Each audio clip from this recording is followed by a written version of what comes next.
L'histoire commence dans un étrange laboratoire. Un homme très costaud tenait par la chemise un petit garçon sans défense et lui demandait qui il prenait. Le petit garçon à lunettes ne comprenait pas de quoi parlait l'homme, il lui a demandé pourquoi. Il était rempli d'agressivité, on aurait dit qu'il allait exploser de colère. Il demande au garçon ce que signifie son pourquoi, comment il a pu se permettre de demander pourquoi. L'homme frappa le garçon au visage avec une telle force que même ses lunettes s'envolèrent. Le garçon commença à dire que ce garçon n'était rien d'autre qu'un monstre, qu'il l'avait appelé tant de fois et qu'il continuait à s'enfuir. Le pauvre garçon se blottit contre le mur et se recroquevilla, tandis que l'homme continuait de lui parler. Ce garçon pensait-il vraiment que s'il continuait à marcher, ce grand homme ne le rattraperait pas? L'homme a dit que ceux qui apprennent lentement commencent à se souvenir de tout assez rapidement après avoir été fouettés. Le grand homme recommença à frapper le pauvre petit garçon. Il le frappa de toutes ses forces et le garçon ne put plus rien faire. L'homme lui demanda s'il ne le pensait vraiment pas. Soudain, quelqu'un s'approcha de l'homme par derrière et l'attrapa par l'épaule. Mais qui était-ce? L'homme costaud ne s'en était même pas encore rendu compte. Puis un jeune homme blond s'approcha. L'homme trapu comprit immédiatement que c'était Ben Hun. Ben Hun lui demanda ce qu'il faisait, pourquoi il faisait ça à son ami. L'homme était définitivement allé trop loin. Ben Hun s'approcha du petit garçon qui s'appelait Aran. Il lui demanda la permission de l'examiner s'il allait bien. Le garçon l'autorisa. Le pauvre garçon était tout roué de coups. Ben Hun dit que son visage est complètement défiguré et pense que le garçon les évite depuis un certain temps. Soudain, le petit garçon se souvint de quelque chose et se dit mentalement qu'il était déjà en retard. Ben Hun commença à dire au garçon qu'il était si heureux de le voir qu'il lui fit signe de la main, mais le garçon ne comprit pas et s'enfuit. Ben Hun fut très déçu. Il lui demanda s'il était vraiment du même avis. Ben Hun se pencha vers le garçon et lui demanda pourquoi il s'était enfui. Son visage était rouge vif, il devait être très en colère. Le pauvre petit garçon était si effrayé que son visage était couvert de sang, il ne put que prendre son portefeuille. Ben Hun s'est retourné et est parti avec ses amis, disant qu'il en avait assez de tout ça. Un autre homme costaud lui a proposé de le faire et ils ont tous ri. Le pauvre Aran était assis sous le mur et ne pouvait entendre que les gens se moquaient de lui. Soudain, il leva les yeux vers quelque chose. Aran regarda sa montre et réalisa qu'il était déjà très en retard. Il rassembla toutes ses affaires et commença à courir aussi vite qu'il le pouvait. Le petit garçon courut vers sa maison et ferma rapidement la porte. Il posa sa mallette sur la chaise et se dirigea vers la table avec l'ordinateur qui se trouvait contre le mur. Aran posa ses lunettes cassées sur la table et ramassa les lunettes de réalité virtuelle. Il les a mis et a pris les joysticks pour jouer. Soudain, la connexion réseau a commencé, il a rapidement entré son nom d'utilisateur et son mot de passe. La connexion est établie. Le petit garçon doit maintenant choisir un personnage. L'un est bleu et l'autre est jaune. Finalement, tout fut fait, il choisit le personnage jaune. Aran était déjà au niveau 99. Il y avait plusieurs personnes dans cet endroit plutôt étrange, et elles commencèrent toutes à dire qu'elles attendaient Aran. Finalement, Aran les rejoignit. Un homme était très en colère. Il n'était pas seulement en colère, mais aussi assez effrayant. L'homme se mit à crier fort sur le petit Aran, lui demandant pourquoi il avait mis si longtemps à arriver, pourquoi il était en retard. Aran s'excusa simplement en baissant la tête. Au milieu de tout ce vacarme, la voix d'une jeune fille, plutôt agréable, se fit soudain entendre. C'était une très jolie fille rousse, encore très timide. Elle s'est excusée de les avoir interrompus, mais elle ne s'était inscrite qu'aujourd'hui. Elle ne savait même pas encore ce qu'elle devait faire. Alors elle a décidé de demander à tout le monde. Aran s'approcha d'elle et la rassura. Il suggéra que tout le monde essaie de terminer le travail en bas en 1 heure environ. L'un des hommes dit qu'il aimait ça. Un autre souhaita de bonnes choses, et Aran lui-même dit qu'il accepterait alors la quête. Le chef du jeu accepta la proposition d'Aran et lui montra toutes les conditions qu'il devait accepter. Aran cria fort en avant. Aran a commencé à me dire que ce jeu s'appelait Quest Hero. C'est le meilleur jeu virtuel, il a conquis le marché du jeu vidéo. Il offre une grande liberté et différentes façons d'accomplir les quêtes. Il dit que c'est un jeu qui reçoit une très bonne réponse de la part des utilisateurs. Soudain, la même jolie fille interrompit Aran et lui demanda s'ils allaient vraiment là-bas. Un membre de leur équipe lui dit de faire confiance à Aran et de le suivre. La jeune fille écouta l'homme et acquiesça. Aran dit à tout le monde qu'il suffit de le suivre au même rythme que lui. Il suffit de suivre la ligne. Soudain, le petit garçon Aran s'arrêta et dit que ça suffisait. Aran frappa le sol du pied de manière menaçante. La gentille fillette commença à dire que tout cela était merveilleux. Ils avaient parcouru tout ce chemin sans croiser un seul troupeau.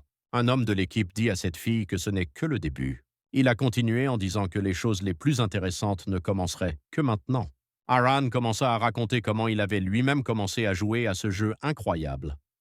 Au début, il jouait simplement par curiosité. Tout au long du jeu, il a essayé de nombreux types de modèles différents et des méthodes distinctes. Il continue en disant que le nombre de personnes qui ont entendu parler de lui ne cessait de croître. Finalement, à cette époque, il était devenu ce qu'il est aujourd'hui. Il avait atteint des sommets que beaucoup n'auraient même pas pu atteindre.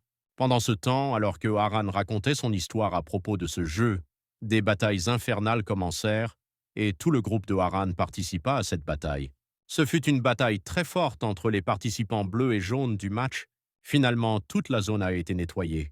Aran commença à raconter à son équipe qu'ils avaient bien réussi cette bataille et qu'ils avaient réussi à la gagner en seulement 40 minutes. Toute l'équipe était ravie d'y être parvenue, même cette jolie fille. La petite fille rousse commença à parler à Aran. Elle lui en était très reconnaissante. Grâce à Aran, elle ne serait certainement pas en retard dans ses projets. Aran répond que ce n'est pas seulement son mérite, mais aussi celui de toute l'équipe. C'est uniquement grâce à leur unité qu'ils ont pu surmonter cette bataille. Soudain, l'un des membres de l'équipe s'est opposé aux paroles d'Aran. L'homme dit que tout cela est dû à Aran, grâce à son aide pour nettoyer la zone. Un petit homme étrange se joignit aux paroles de l'homme précédent. Il était si mignon et rond comme une balle. Il dit que tout ce que cet homme disait était vrai. Aran était le meilleur des chefs. Aran sourit fièrement. Il a remercié chaque membre de l'équipe pour ses mots sincères et chaleureux à son égard. La fille rousse commença à dire qu'elle partirait probablement la première. Puis un petit groupe d'hommes annonça qu'ils partiraient aussi. Aran fut surpris que tout le monde parte si tôt. L'un des hommes dit qu'il était temps pour lui de partir aussi, car il avait encore du travail. Il remercia tout le monde pour leur jeu. L'homme costaud, le dernier de l'équipe, dit à Aran de ne plus être en retard demain, car en faisant cela, il pourrait laisser tomber toute son équipe. Le dernier membre de l'équipe a dit au revoir à Aran et a quitté le jeu. Aran se leva et fit signe au dernier membre de l'équipe. Le jeune garçon resta seul. Autour de lui, il n'y avait que le vide. Finalement, Aran put rendre son dernier souffle. Tout était fini. Le jeune garçon se demandait s'il devrait peut-être partir aussi. Soudain, il vit quelque chose de très étrange juste devant lui. Aran ne comprenait pas de quoi il s'agissait. D'où venait ce monstre étrange? Le jeune garçon dit qu'il est toujours là. Il n'a jamais vu un monstre aussi étrange. Aran se demandait quoi faire maintenant. Cette bête très étrange, ou plutôt un monstre, on ne sait pas comment on peut l'appeler, s'est approché directement d'Aran. Le visage du monstre était juste à côté de celui d'Aran.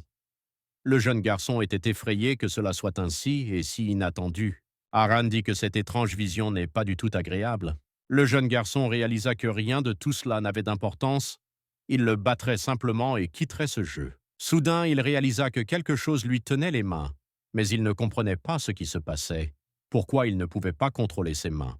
Le jeune garçon Aran dit que son personnage ne l'écoute pas du tout. Que se passe-t-il réellement dans ce jeu?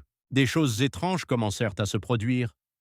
Le jeune Aran commença à disparaître quelque part. Soudain, il avait complètement disparu. Aran se retrouva dans un endroit différent et plutôt étrange. Il fut submergé par l'eau. Aran se releva rapidement et commença à respirer librement. Le jeune garçon ne pouvait plus respirer. Il avait l'impression de manquer d'air. Il commençait enfin à comprendre ce qui se passait autour de lui, mais il ne comprenait toujours pas dans quel genre d'endroit il se trouvait. Le jeune garçon commença à se rappeler s'il y avait un tel endroit dans ce jeu ou non. Il pensait que c'était peut-être un nouvel emplacement qui venait d'être ajouté. Le jeune garçon Aran se leva et commença à regarder son reflet dans l'eau. Aran vit que toutes ses affaires avaient disparu, mais il ne comprenait toujours pas où elles étaient passées. Le jeune garçon commença à se rassurer en se disant que c'était juste de la folie, que c'était probablement juste un rêve très étrange, que cela n'avait définitivement aucun sens. Le garçon se demandait s'il était possible qu'il s'agisse simplement d'une version piratée de cet étrange jeu. Le jeune Aran ne savait plus quoi faire, ni même quoi dire à ses coéquipiers. Il se souvenait de chaque membre de son équipe favorite, tous si gentils et amicaux. Aran réalisa qu'il avait fait une grosse erreur. Soudain, un étrange homme en noir apparut derrière le jeune garçon. Il tenait une épée géante dans ses mains. Finalement, Aran sentit quelqu'un derrière lui. Le jeune garçon Haran se demande mentalement s'il s'agit d'un monstre. Qu'est-ce qu'il y a d'étrange là-dedans? Haran comprit qu'il ne pouvait rien faire. Il n'avait même pas d'arme. Le jeune garçon se dit qu'il allait simplement s'enfuir discrètement, car il n'avait pas d'autre choix, c'est sûr. Haran et cet étrange monstre se regardèrent. Leurs regards étaient très différents. Celui d'Haran était effrayé, tandis que celui de ce monstre étrange, au contraire, était plein de colère et d'agressivité. Soudain, le monstre essaya de frapper Haran avec son épée. Le jeune garçon Haran sauta hors du chemin à temps. Haran savait pertinemment qu'il était en danger, mais que faire maintenant? Comment s'en sortir indemne? Pendant tout ce temps, tandis qu'Haran réfléchissait, le monstre continuait d'attaquer le petit garçon. Le jeune garçon Haran comprit qu'il devait simplement sortir de ce jeu, alors toute cette horreur prendrait fin. Soudain, quelque chose surprit beaucoup le jeune garçon. Haran n'arrivait pas à sortir de ce jeu, mais pourquoi? Il demanda pourquoi il ne pouvait pas sortir du jeu, quelle en était la raison. À ce moment-là, le monstre était déjà très en colère car il ne pouvait pas vaincre Haran. Haran a continué à essayer de sortir. Il n'arrêtait pas de répéter qu'il devait sortir, mais il n'y parvenait pas. Soudain, le visage d'Haran devint rouge vif. Ses yeux semblaient se remplir de sang. Le jeune garçon dit qu'il ne peut pas sortir, mais ce qui se passe ensuite n'est pas du tout clair. Soudain, l'épée de l'étrange monstre était juste devant les yeux d'Haran. Le monstre le frappa de toutes ses forces. Mais ce monstre a échoué. Le jeune garçon Haran a réussi à rebondir après ce terrible coup. Haran ne comprenait pas du tout ce qui se passait. Le jeune garçon Haran se leva et regarda ce terrible monstre. Soudain, quelque chose d'incompréhensible commença à se produire, ce qui surprit beaucoup Haran. Le monstre tente à nouveau de frapper Haran à très longue distance. Malheureusement, le monstre a réussi à frapper le jeune garçon Haran au bras. Haran dit qu'il y avait un autre monstre là-bas. Mais le coup était très fort et Haran fut très blessé. Soudain, le jeune garçon Haran réalisa quelque chose. Ses yeux s'illuminèrent à cette pensée. Haran réalisa qu'il ne pouvait pas souffrir. C'est juste un jeu. Haran ne ressent aucune douleur dans ce jeu. Peut-être que tout cela n'est rien de plus que... Mais le jeune garçon n'eut pas le temps de finir, quelqu'un l'interrompit. Quelqu'un a frappé, soit à la porte, soit ailleurs. Haran continuait d'entendre quelqu'un frapper sans cesse. De nombreux autres monstres effrayants ont commencé à se rassembler derrière ces deux monstres. Maintenant, le jeune garçon réalisa que ce n'était pas un jeu, mais la réalité absolue. Haran était très effrayé. Il ne savait pas quoi faire. Est-ce que tout cela est vraiment réel? N'est-ce pas seulement un jeu, mais la réalité? Haran dit que tout cela n'a aucun sens, mais comment tout cela a-t-il pu arriver? Le jeune Haran était sûr à 100% qu'il ne faisait que jouer à un jeu ordinaire. Soudain, il ressentit quelque chose de très étrange. Il ne comprit pas ce que c'était. Il n'avait jamais rien ressenti de tel auparavant. Haran se retourna rapidement et comprit ce qu'était ce sentiment. C'était un sentiment de danger. Derrière le jeune garçon se tenait un monstre, essayant de frapper Haran. Haran ne comprenait pas du tout le genre de choses étranges qui se passaient. L'un de ces monstres très étranges et effrayants dit à un autre monstre de ne jamais lâcher Haran et de ne jamais lui donner une chance de s'échapper. Haran fut très surpris par ce qu'il entendit. Il ne savait pas de quoi il parlait. L'un de ces monstres effrayants a crié au jeune garçon qu'il n'était qu'un monstre ordinaire. Finalement, le jeune Haran comprit qu'il ne s'agissait pas de monstres, mais de gens ordinaires. À ce moment, ses yeux s'illuminèrent de rouge, submergés par l'agressivité et la colère qui l'envahissaient. Soudain, Haran a demandé à ses gens d'attendre littéralement 1 seconde. Le jeune garçon Haran commença à reculer et son pied se coinça dans un rocher. Le jeune garçon a commencé à tomber. Il est tombé au sol et a été grièvement blessé. À ce moment-là, ces terribles monstres commencèrent à l'attaquer. Ils voulaient tous la mort de Haran. Soudain, les épées d'étranges monstres se croisèrent sur le cou d'Haran, et parmi la foule de ces étranges monstres, qu'il s'agisse de personne, quelqu'un cria fort « Arrêtez !» Un homme costaud commença à dire à Haran « Ne lui a-t-il pas dit de ne pas agir de manière imprudente ?» Le jeune garçon Haran fut très surpris par ce qu'il vit. L'homme costaud donna l'ordre aux autres hommes de soulever ce jeune homme et de le remettre sur ses pieds. Les hommes ordonnèrent à Haran de se lever. Soudain, une étrange fille aux cheveux bleus s'approcha d'Haran. Elle lui demanda qui il était et lui demanda de s'identifier. Le jeune garçon Haran pensait que c'était assez étrange qu'elle ressemble autant à... Mais soudain, il commença à répondre à cette fille parce qu'il comprenait que dans cette situation, il n'avait pas le temps de réfléchir. L'un des hommes s'est approché de lui par derrière et lui a dit qu'il avait assez réfléchi, qu'il devait répondre immédiatement à cette fille. Haran pensa encore qu'il ne savait pas comment lui expliquer tout cela. Soudain, quelque chose d'étrange et d'incompréhensible se produisit à nouveau. Haran ne comprenait absolument pas ce qui se passait autour de lui. Quelque chose d'étrange et d'incompréhensible commença à tomber sous les pieds de tout le monde. Tout était couvert de sang. C'étaient les têtes des hommes qui avaient attaqué Haran très récemment. Le jeune Haran ne comprenait pas ce qui se passait. Il semblait très effrayé et anxieux. Soudain, quelqu'un s'est approché d'eux et a tapé du pied bruyamment. Le pied était couvert de sang, mais on ne savait pas de qui il s'agissait. C'était un homme très grand et effrayant. Son corps était entièrement couvert de sang. La fille aux cheveux bleus prit son épée dans ses mains et regarda cet homme étrange et énorme. Un homme portant un masque très étrange et aux cheveux gris dit que c'est une embuscade. Il se mit à crier fort aux autres hommes, qui lui ressemblaient comme deux gouttes d'eau, tous vêtus de la même façon et ayant la même couleur de cheveux.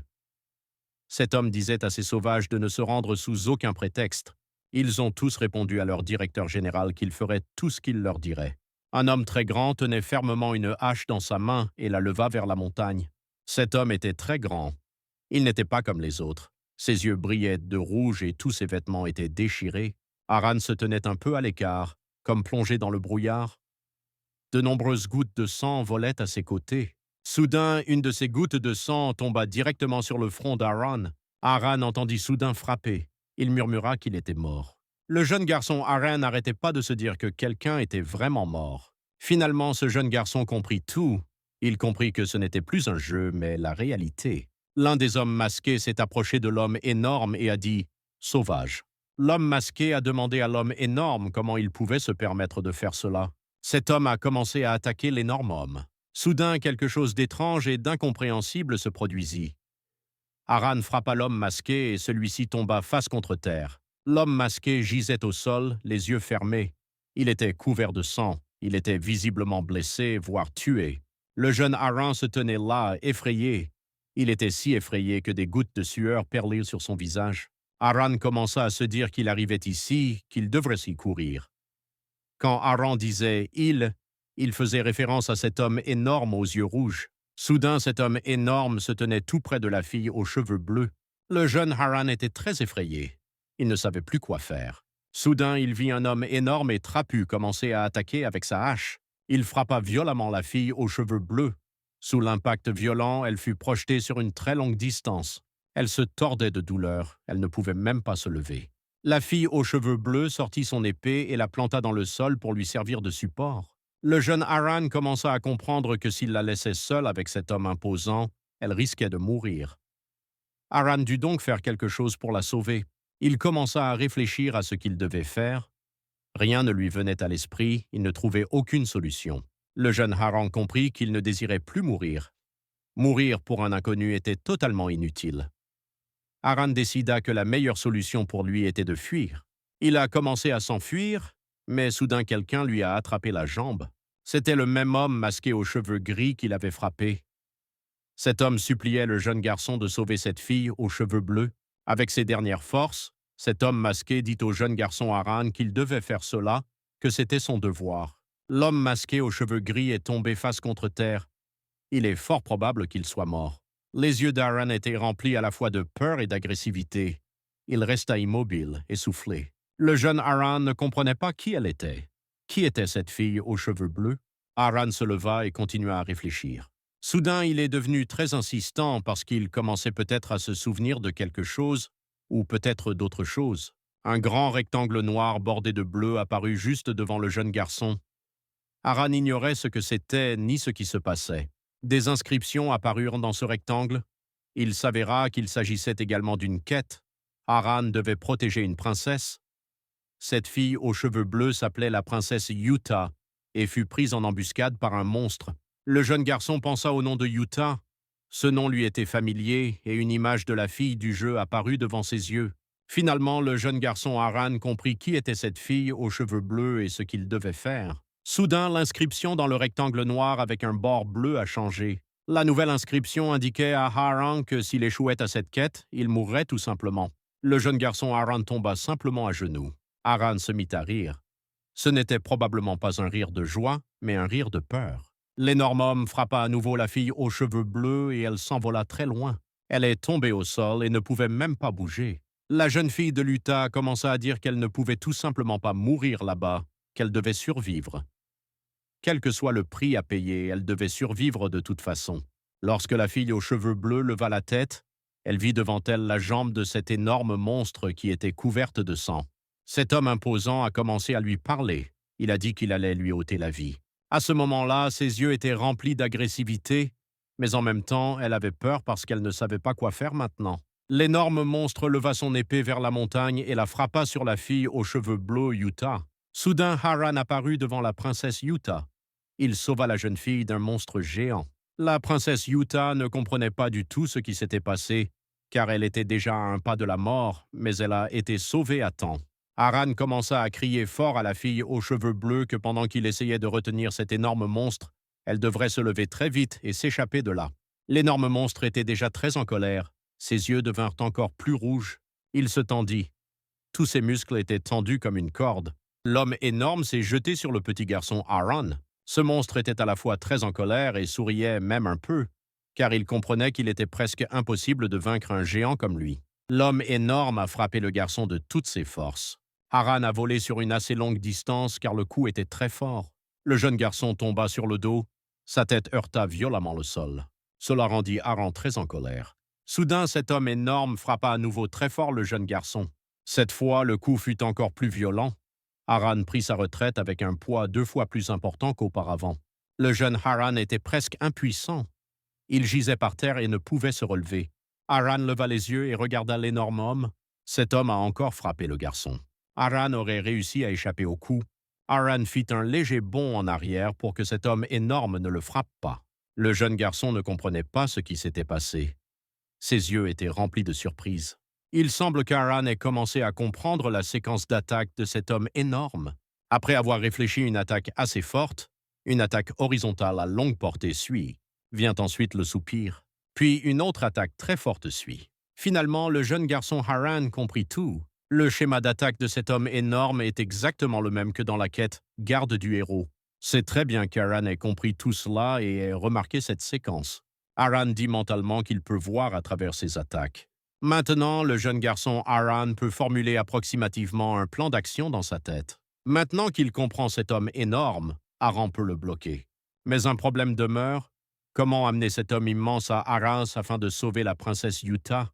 Soudain, Haran se retourna et remarqua quelque chose. Une fille aux cheveux bleus, Yuta, était assise par terre.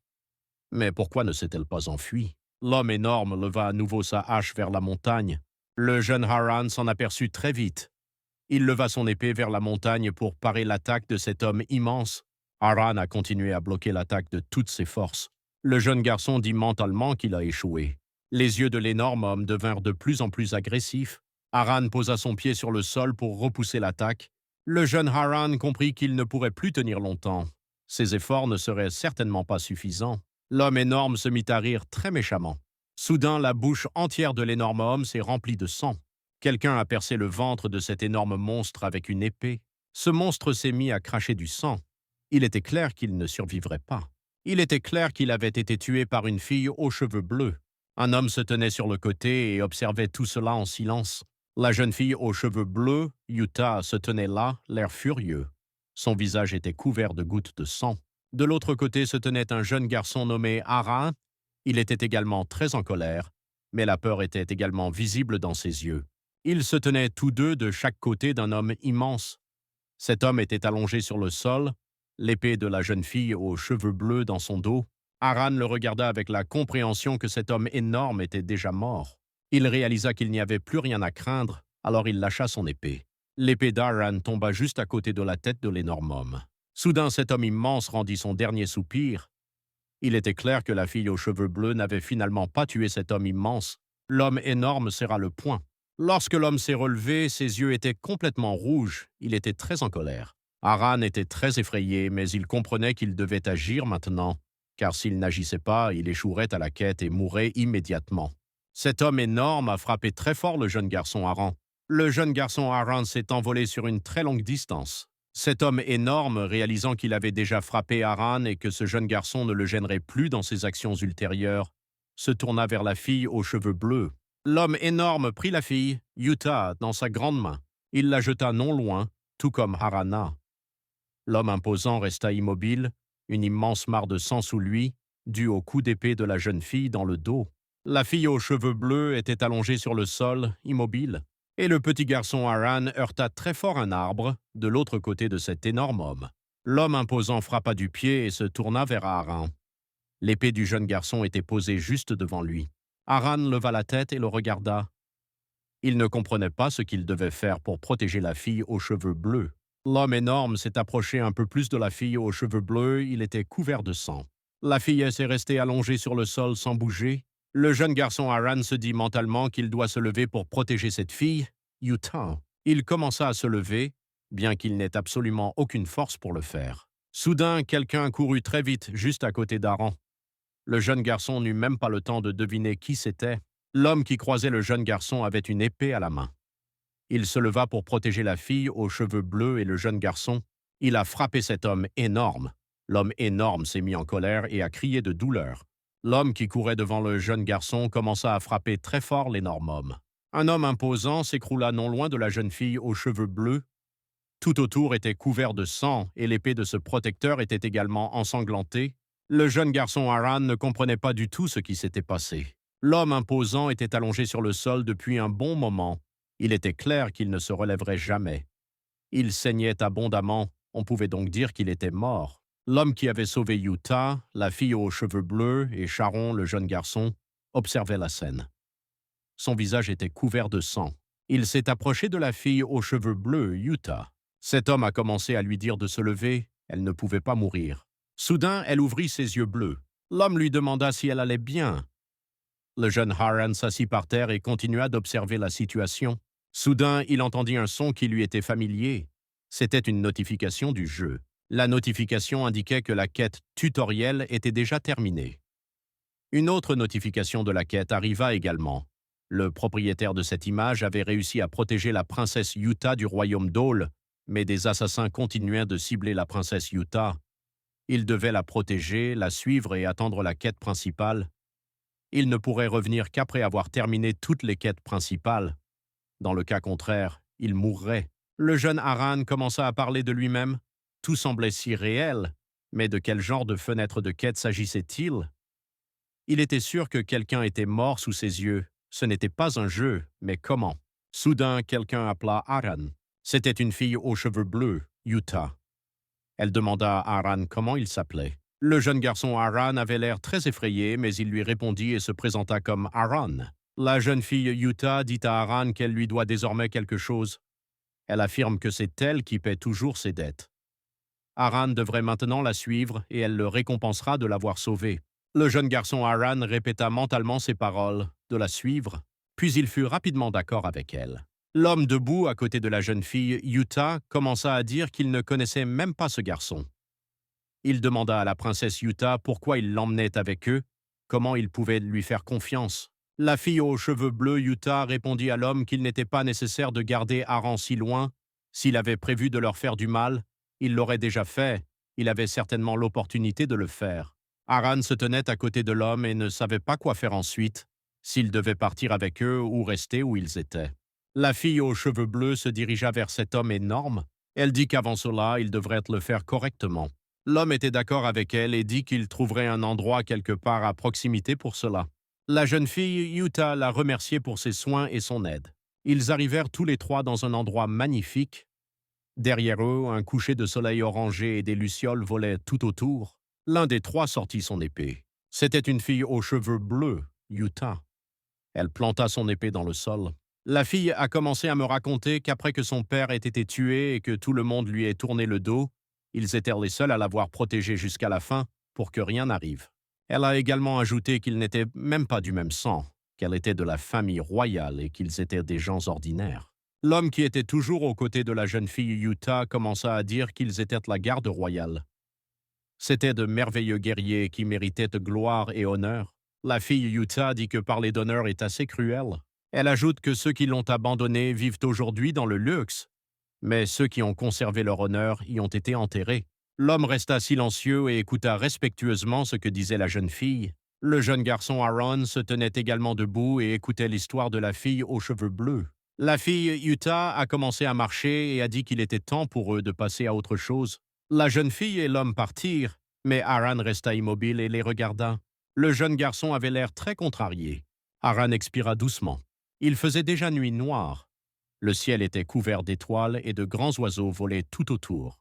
Dans la forêt, près des marches, deux hommes étaient assis.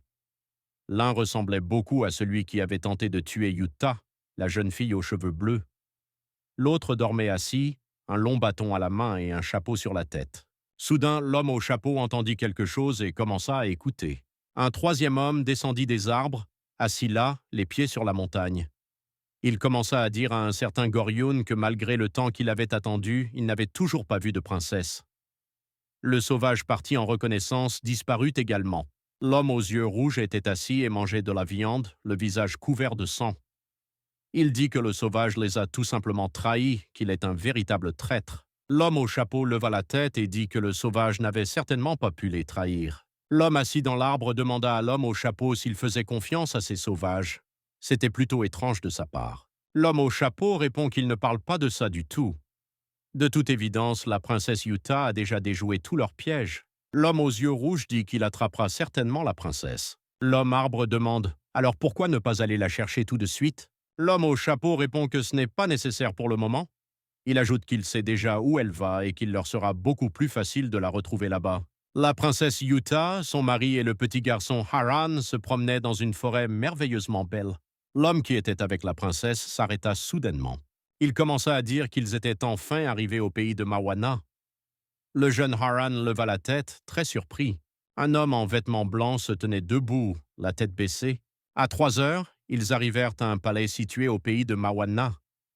Ce palais était d'une beauté fantastique et ne ressemblait à aucun autre que le jeune Haran avait jamais vu. Dans ce palais, un homme vêtu de blanc était assis et écrivait quelque chose sur du papier. Ils frappèrent à la porte et l'homme répondit qu'elle était ouverte et qu'il pouvait entrer en toute sécurité dans le palais. Un homme qui était l'assistant de l'homme en blanc est entré, il a crié fort « Gouverneur !» Cet homme a crié fort « Princesse, la princesse est de retour. » C'est finalement arrivé. Le gouverneur fut très surpris et demanda si c'était vrai, s'il était absolument sûr que la princesse était revenue. L'homme, l'assistant du gouverneur, a commencé à courir vers le gouverneur. 2 gardes se tenaient à la porte, la princesse Yuta avec Haran et l'homme qui est toujours à ses côtés. La princesse Yuta s'approcha du gouverneur. Elle semblait si petite à côté de lui. La fille aux cheveux bleus leva les yeux vers le gouverneur. Le gouverneur se tenait là et ne pouvait rien dire. Il était très excité. Soudain, de petites gouttes de larmes sont apparues dans mes yeux. Il serra la princesse Yuta dans ses bras et dit qu'il était très heureux de la voir et surtout qu'elle était en vie et en bonne santé. Le gouverneur appelait la princesse Yuta « Madame ». Il s'adressait à elle avec un grand respect. La princesse Yuta était ravie de rencontrer le gouverneur. Elle lui dit que cela faisait si longtemps qu'elle ne se souvenait même plus de la dernière fois qu'elle l'avait vu. Il s'avère que ce gouverneur s'appelle le vieux Mavan. Beaucoup de gens se sont rassemblés autour d'eux, mais ils ont continué à se serrer dans leurs bras malgré tout. Un peu de temps passa et tout le monde s'assit à table pour dîner. Le gouverneur Mawan commença par dire que le village étant très petit, la nourriture préparée était plutôt modeste. Il ajouta que Madame Yuta était venue de très loin et était probablement très fatiguée. Il présenta ses excuses à la princesse pour la modestie de l'accueil. La princesse Yuta répond que tout va bien. Elle ajoute que cela fait longtemps qu'elle n'a rien mangé qui ressemble à de la nourriture. Le gouverneur Mawan rit et demanda à la princesse s'il se souvenait bien que 10 ans s'étaient écoulés. Il ajouta qu'il la reconnaissait presque. La princesse demanda si cela faisait déjà 10 ans. Depuis, le gouverneur Mawan avait considérablement vieilli et avait perdu ses cheveux. Le gouverneur a été très amusé par les propos de la princesse Yuta. Il a déclaré qu'il ne pouvait rien faire contre son âge, qu'il ne pouvait pas arrêter le temps. La princesse Yuta a demandé au gouverneur si elle était allée trop loin, s'il avait été offensé par ses propos. Le gouverneur Mawan a répondu qu'il n'était en aucun cas offensé par cela.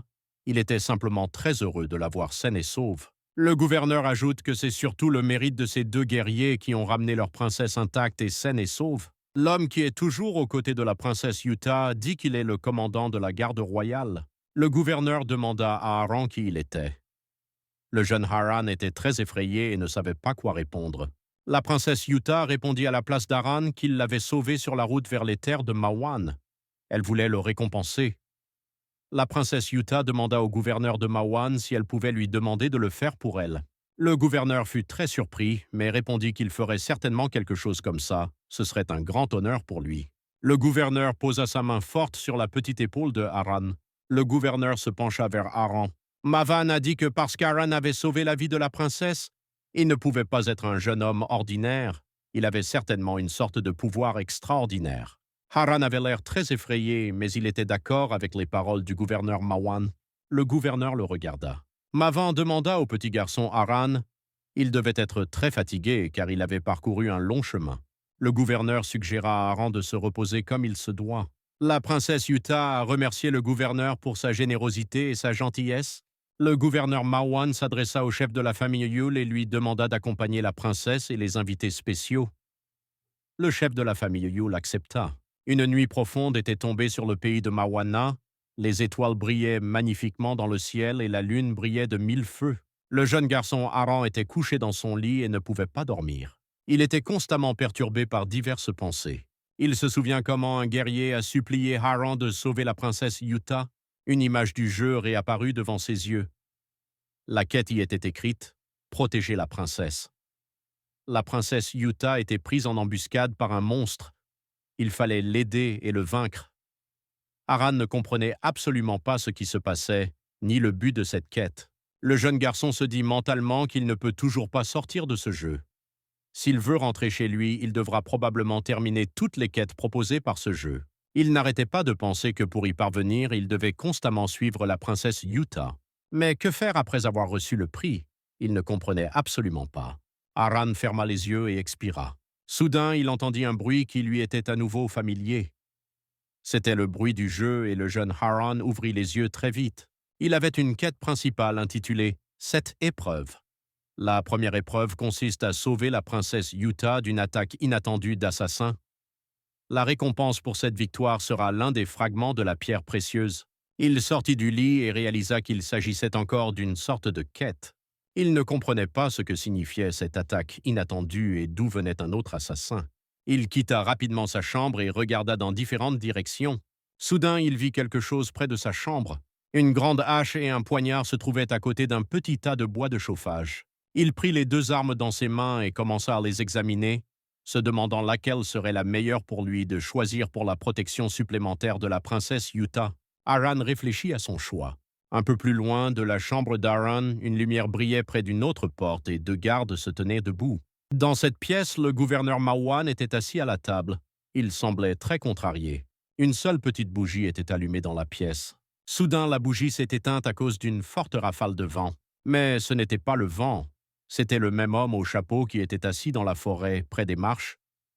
Il demanda au gouverneur si la princesse Yuta était vraiment venue dans ce palais. L'homme au chapeau continua en disant qu'elle devait avoir une grande confiance dans le gouverneur Mawan.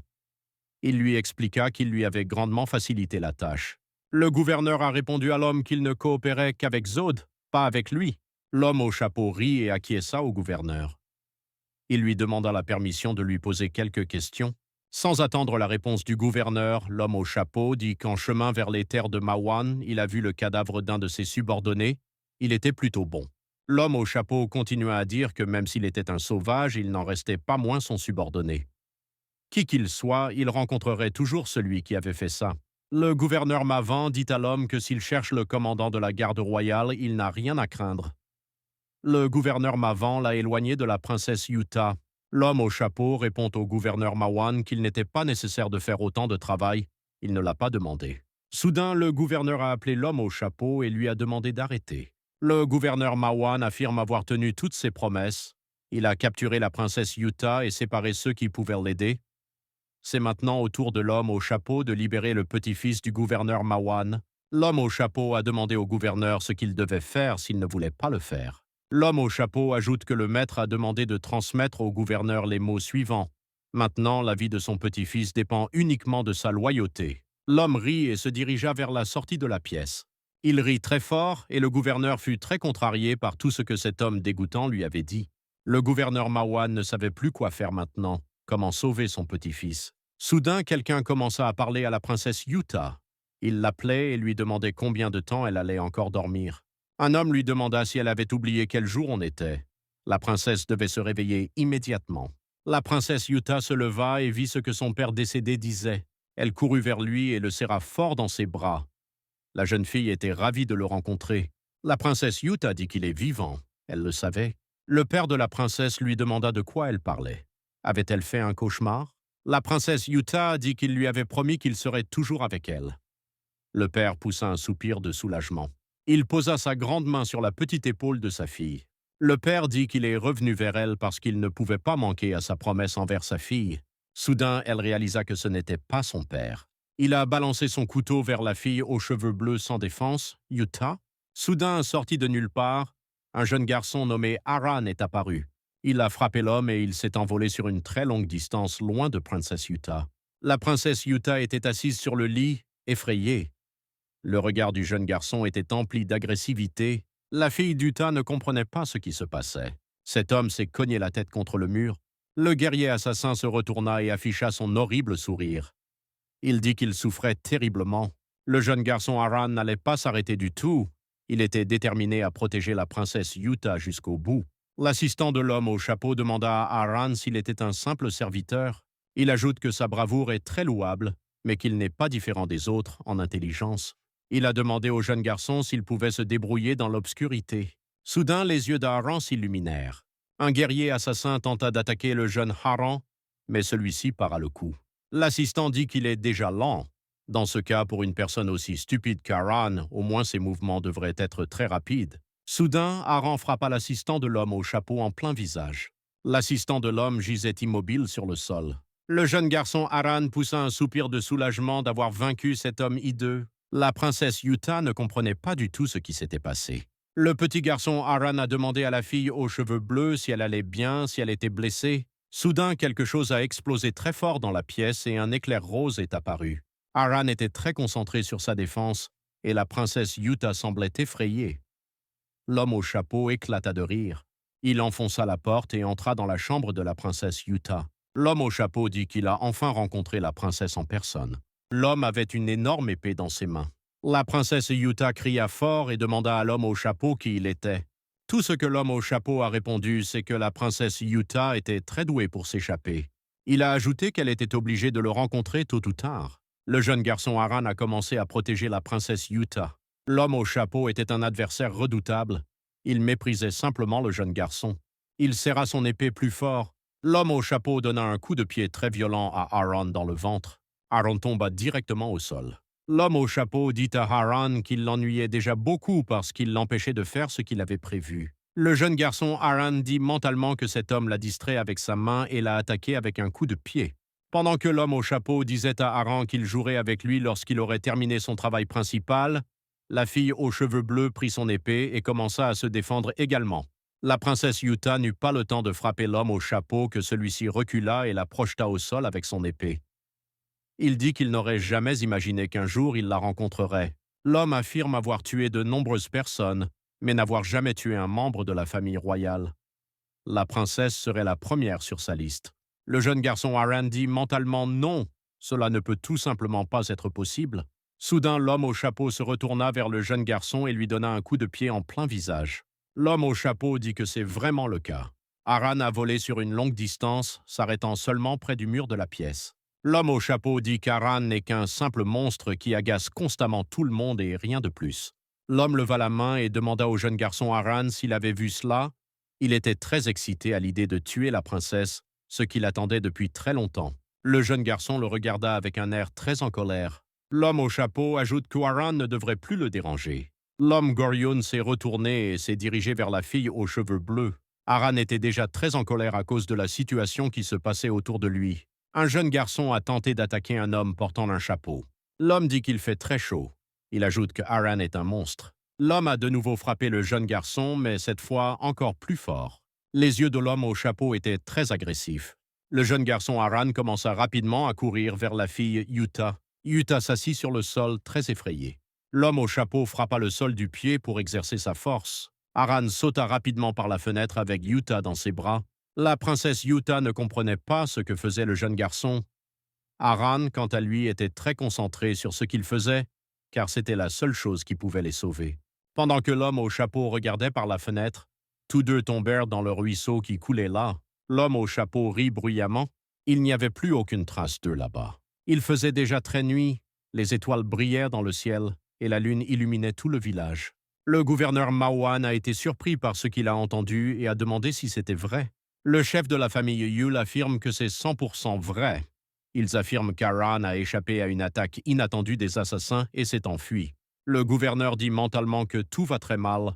Il a essayé de toutes ses forces de donner cette opportunité à Goryun, mais il l'a perdue en vain. Le gouverneur continuait à se dire que nombreux étaient ceux qui restaient fidèles au roi déchu de ses terres. Par conséquent, pour éviter qu'il ne soit capturé, il autorisa Goryun à agir ainsi. Mais s'il perd la princesse Yuta, la vie du petit-fils du gouverneur Mawan sera en danger. Le gouverneur ne sait plus quoi faire. Le gouverneur Mavan s'est assis et a passé en revue toutes les options dans sa tête. Soudain, les yeux du gouverneur s'illuminèrent d'une couleur bleu vif. Le gouverneur se leva de table et appela à haute voix le chef de la famille Yule. Le gouverneur ordonna au chef de la famille Yule de rechercher la princesse Yuta. Il devait informer tous les soldats présents dans l'enceinte du palais. La rivière sous les fenêtres du palais se tenait calmement à sa place, comme s'il n'y avait personne à l'intérieur. Soudain, des bulles d'air sont apparues à cet endroit. Finalement, le jeune garçon Aran sortit vivant de l'eau. Il dit mentalement qu'il est vivant. Le jeune garçon regarda autour de lui dans toutes les directions et ne comprit pas où se trouvait Yuta. Finalement, il la vit, mais elle était inconsciente. Il nagea rapidement vers elle, se répétant qu'il espérait qu'elle était en vie. Elle ne pouvait pas mourir là. Il nagea jusqu'à elle et la prit dans ses bras. Le jeune garçon se dit mentalement que tout va bien, qu'elle est vivante. Il pense qu'elle a simplement perdu connaissance. Aran décida que la meilleure option était désormais de trouver un endroit où il pourrait se reposer. Il trouva une petite grange et y emmena la princesse Yuta. Le jeune garçon la plaça soigneusement sur un tas de foin. Aran était assis, regardant la fille aux cheveux bleus, se demandant quoi faire. Il était très inquiet pour elle, se demandant si elle allait bien. Il décida qu'il serait probablement préférable pour lui d'attendre que la princesse Yuta reprenne ses esprits, mais Aran savait que c'était effrayant. Soudain, il entendit à nouveau le même bruit provenant du jeu. Il ne comprenait pas pourquoi la quête n'était pas terminée. Il était écrit sur l'appartement du jeu que la quête pour sauver la princesse d'une attaque inattendue n'était pas terminée. Elle était toujours en cours. De nombreux soldats ont ouvert l'une des portes du palais. La main d'un homme apparut derrière la porte. Elle était couverte de sang. C'était l'homme qui avait toujours été aux côtés de la princesse Yuta. Mais pourquoi était-il couvert de sang? Les soldats ont pris des positions défensives. L'homme se demandait mentalement si Mavan avait déjà rejoint Zod. Les soldats ont levé leurs épées et ont frappé l'homme. L'homme a rapidement saisi la main d'un des soldats et l'a arrêté. Il repoussa le soldat. L'homme prit encore mieux son épée dans sa main pour l'attaque. Il se dit intérieurement qu'il avait très peu de temps et qu'il devait retrouver la princesse Yuta au plus vite. Il dit aux soldats qu'il leur donnerait le droit de mourir dignement. Les soldats furent très indignés par ces paroles. L'homme tua rapidement tous les soldats, mais soudain, derrière lui, quelqu'un se mit à parler. Quelqu'un dit qu'il était très curieux de savoir qui était le commandant de la garde royale. Le commandant de la garde royale se retourna brusquement et vit un homme portant un chapeau derrière lui. Il comprit aussitôt qu'il s'agissait de Goryun. Goryun dit que beaucoup de temps s'était écoulé depuis leur dernière rencontre. Le commandant dit à Goryun qu'il aurait dû être en prison depuis très longtemps. L'homme au chapeau répond qu'il préférerait recevoir une promotion plutôt qu'être mis en prison. Goryun ajoute qu'après tout, après la mort de la princesse Yuta, le commandant de la garde royale sera complètement inutile. Un homme portant un chapeau a attaqué le commandant de la garde royale. Goryun demanda au commandant s'il était toujours fidèle au roi défunt. Ne pensait-il pas qu'il était temps d'en finir? Le commandant de l'armée royale a dit à Goryu de fermer sa bouche. Goryun a répondu que c'était exactement de cela dont il parlait, que c'était son maximum. Le commandant prit son épée plus fermement et la balança vers l'homme au chapeau. Il faisait très sombre dans le hangar où se trouvaient Aran et la princesse Yuta. Soudain, la princesse ouvrit ses très beaux yeux. Elle s'est rapidement levée car elle ne comprenait pas du tout où elle était. Aran se retourna et la regarda, heureux qu'elle se soit réveillée. La princesse Yuta a demandé au jeune garçon où ils étaient. Aran lui a dit qu'il fuyait un assassin. La princesse Yuta se souvint qu'ils étaient tombés dans la rivière. La fille aux cheveux bleus poussa un soupir de soulagement. Le jeune garçon se demandait s'il avait fait quelque chose de mal. Mais à notre époque, la princesse lui répondit que c'était plutôt courageux.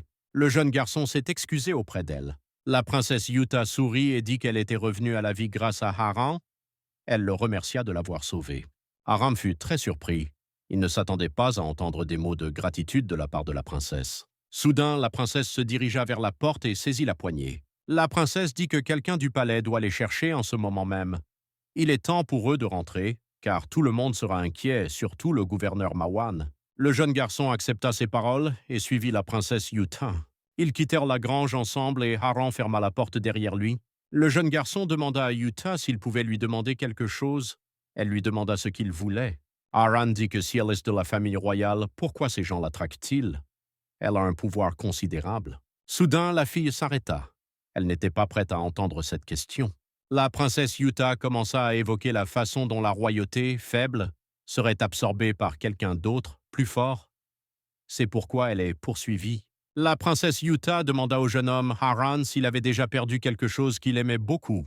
Elle avait déjà tout perdu. Haran ne lui répondit pas.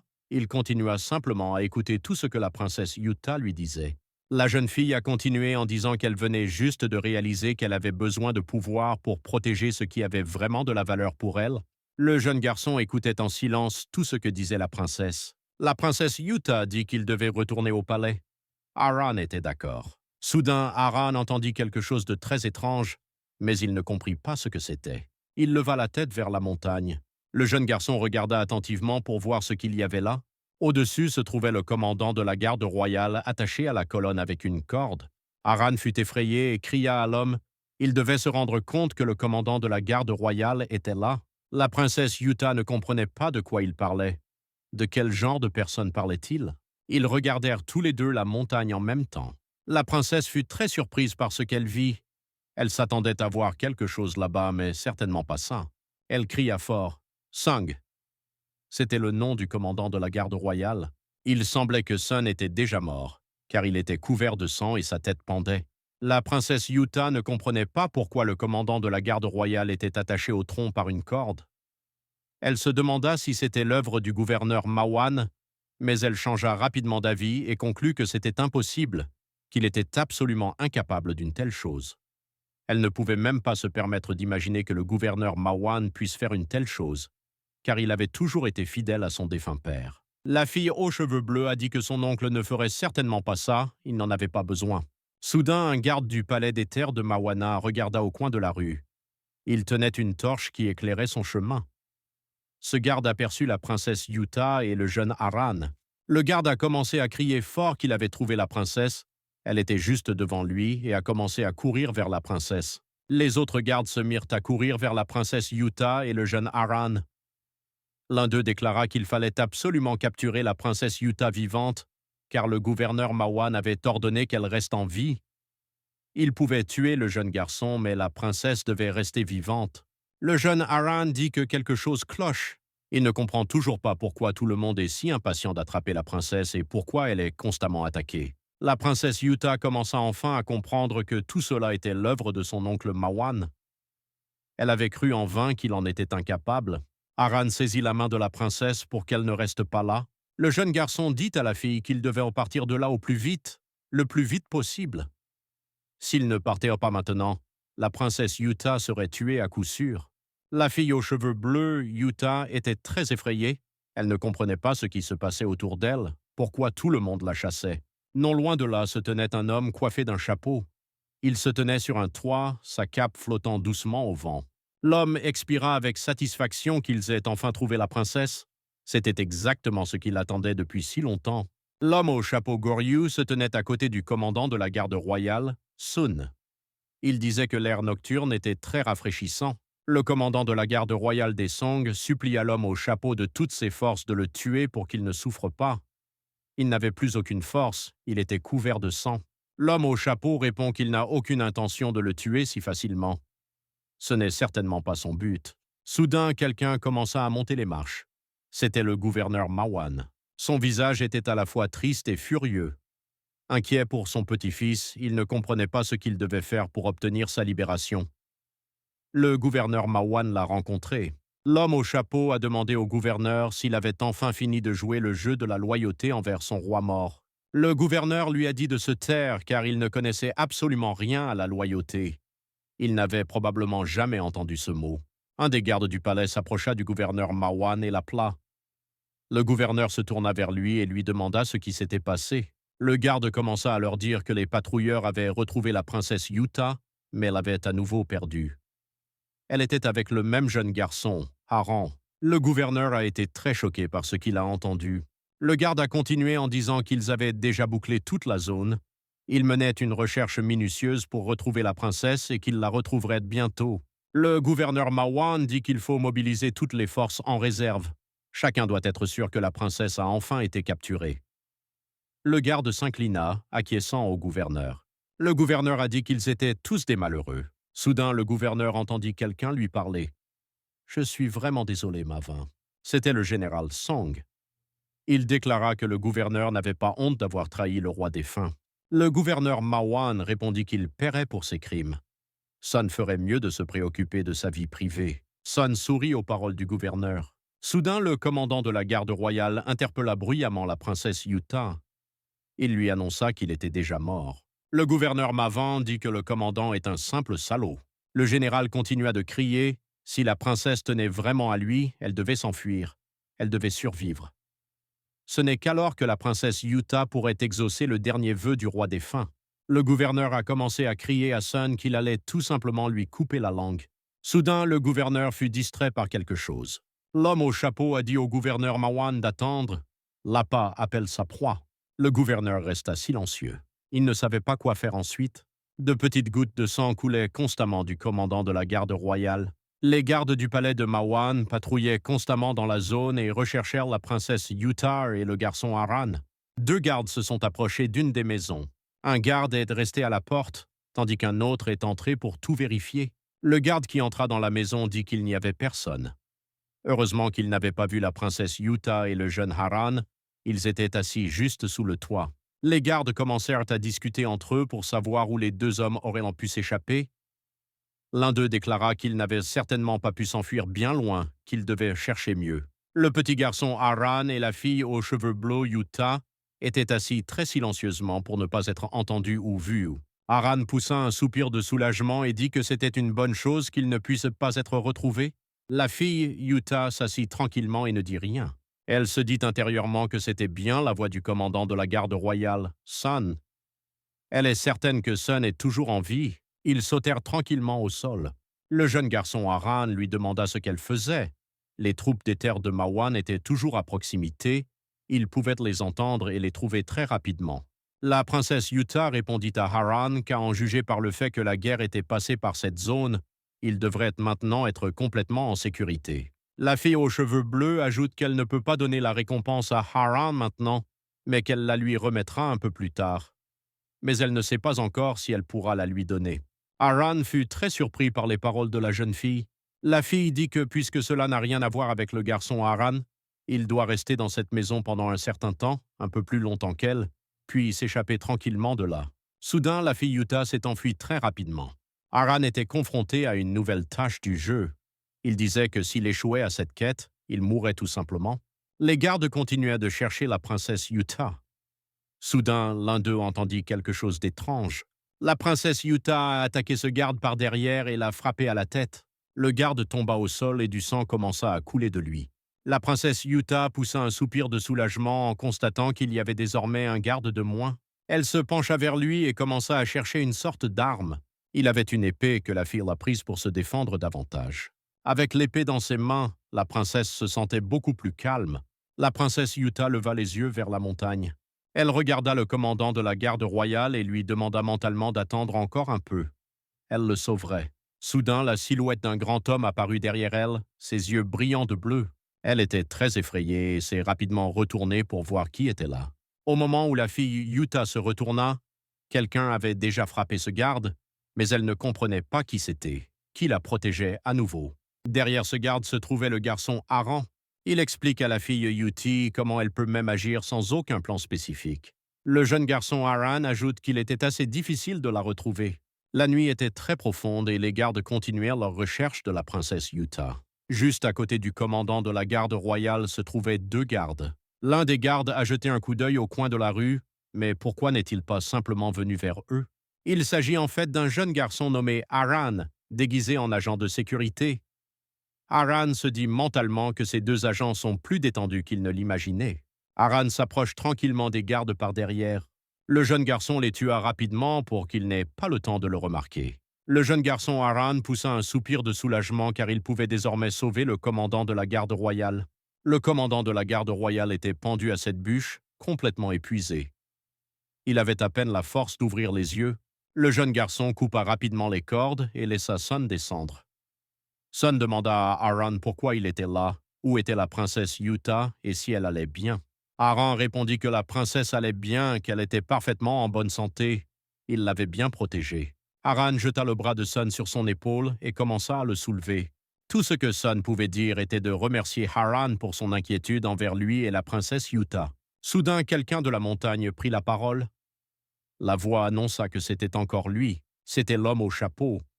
Il disait qu'Haran avait d'abord aidé la princesse Yuti à s'échapper et qu'à présent il aidait son leurre à s'échapper. Haran leva les yeux vers l'homme au chapeau, furieux.